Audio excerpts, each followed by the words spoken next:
and this is eugenics, and this is crypto-eugenics. That brings to question, brings to mind the next question, which is, who is the founder, or who was the founder of eugenics, and how have they, and why, and how have they been so effective? Okay. Well, eugenics was the work of an English cousin of Charles Darwin. Charles Darwin wrote The Origin of Species and founded the theory of evolution. And this is a theory which in itself is just a scientific theory, but has frequently been misused and as an instrument of social control, as we all know, by saying that some people haven't evolved. And Charles Darwin had a cousin, Francis Galton, and Francis Galton founded eugenics. The reason why he was so effective is that in 1907, when the English Eugenics Society was founded, and in 1910, when the American eugenics organizations started going, that they were immediately supported by the social elite. And eugenics is an extremely elitist concept.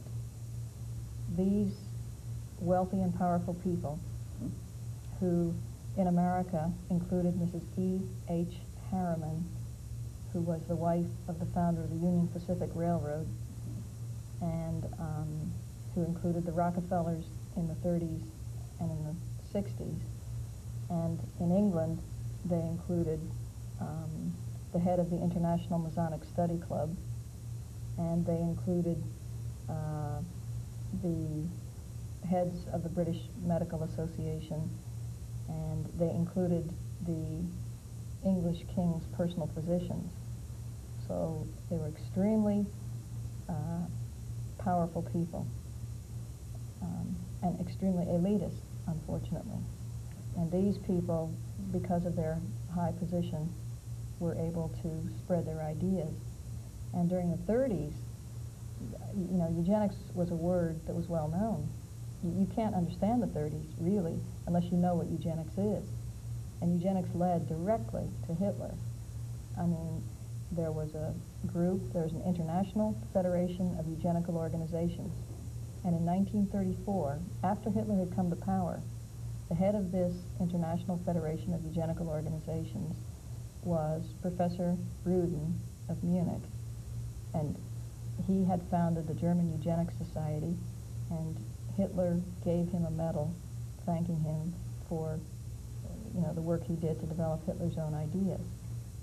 So now, of course, Hitler discredited eugenics. But what's happened is it's been so discredited that people don't even study it anymore. Now that's like saying that because we're against communism, and communism's been discredited, that we're not going to read about it. And you won't, so you'll never understand the history of the 50s, 60s, and 70s, unless you know, if you try to imagine understanding it without studying communism. Yeah. Okay, then let's say I'm watching this show, yeah, and I am kind of going. I want to find out what is eugenics. In a layman's term, can you describe to us what eugenics is really? Yes. Well, there's positive eugenics, as they put it, and there's negative eugenics. Okay. Now, positive eugenics, as they call it, means working to improve the quality of the race.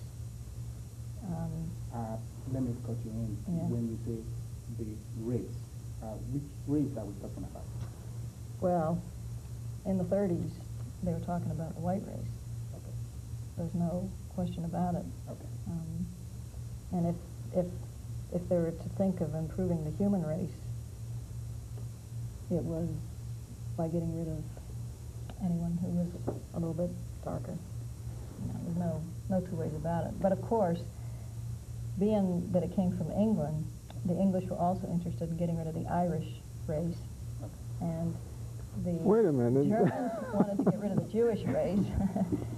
And the Americans wanted to get rid of the people who were emigrating into America from southeastern Europe, which means they wanted to get rid of the Spanish, the Italians, the Polish people, and the Greeks.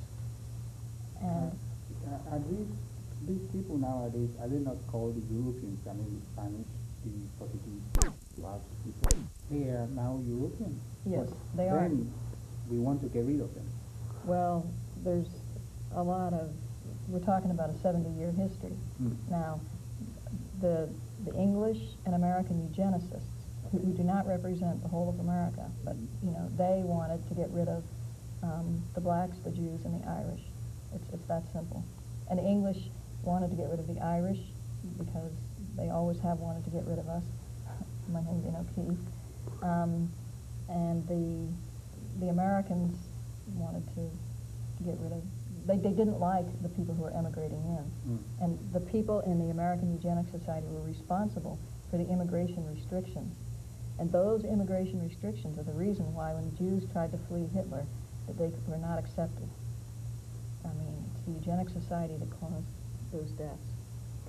So what now we know, this is the positive eugenics or this is the negative eugenics? Well, positive eugenics is an effort to improve the quality of the race. Okay. Now, even if by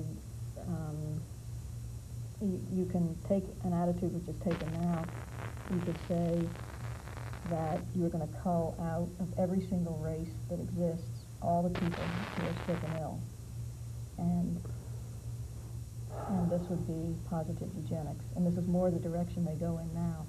You mean people who are sick and ill? You're not talking about people who are deformed now? Or are they included in deformed? Well, they would definitely go. The handicapped? Yes. Okay. Yes. But what they're doing is the American Society of Human Genetics has discovered 2,800 inborn hereditary diseases, and they've discovered ways to diagnose them in the womb or shortly afterwards. And what they want to do is mark everyone who, what they're tending toward is marking every single person who has one of those diseases. And then, as I was reading to you, saying that they're not going to force you to abort them, but the state will refuse to help you raise them.